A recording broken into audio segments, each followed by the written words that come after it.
TikTok is suing the U.S. government, claiming the new federal law forcing the Chinese-based app company to sell or be banned from the country is unlawful and violates the First Amendment. The social media app argues national security concerns aren't a sufficient reason to restrict free speech and is asking a federal appeals court to block the potential ban. It sets up a court showdown over the responsibility of both big tech and the government to protect Americans' data online, which was the topic of a recent roundtable held by Congressman Frank Pallone, who wants Congress to draft legislation that would create more of those safeguards. Raven Santana has the story.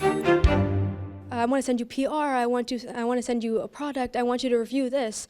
And people will give out their information thinking they're going to get like a product or something, but then they're just giving out their information and they're susceptible to just their data being sent out to anywhere at that point. Teens may be savvy when it comes to using apps on social media, but 17-year-old Sarah Nasrullah, a junior at Edison High School and member of the Pallone Youth Advisory Council, says she's confident the same can't be said when it comes to privacy. Younger people tend to not trust the government but bigger corporations because these bigger corporations are promising them things. And I think people just, the younger generation and people of my generation aren't reading into the laws that are being passed and what's being put in place to protect them. I want people to be more educated about what is being passed. That's why she made her concerns heard during a roundtable discussion hosted by Congressman Frank Pallone.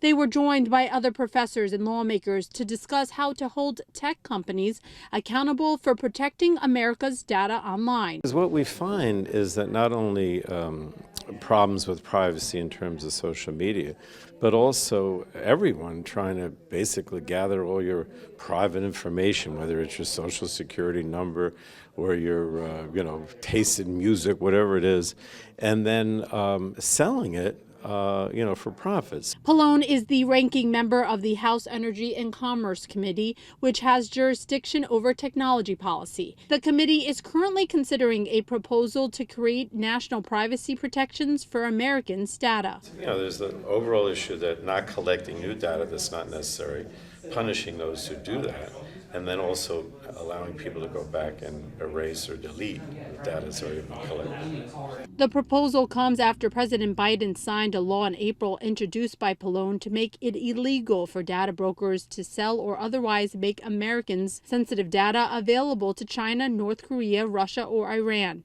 The legislation was included in the bill to force the sale of TikTok to a non-Chinese company.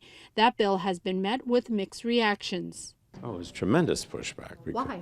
Well, because all the companies that collect all this information want to continue to do so.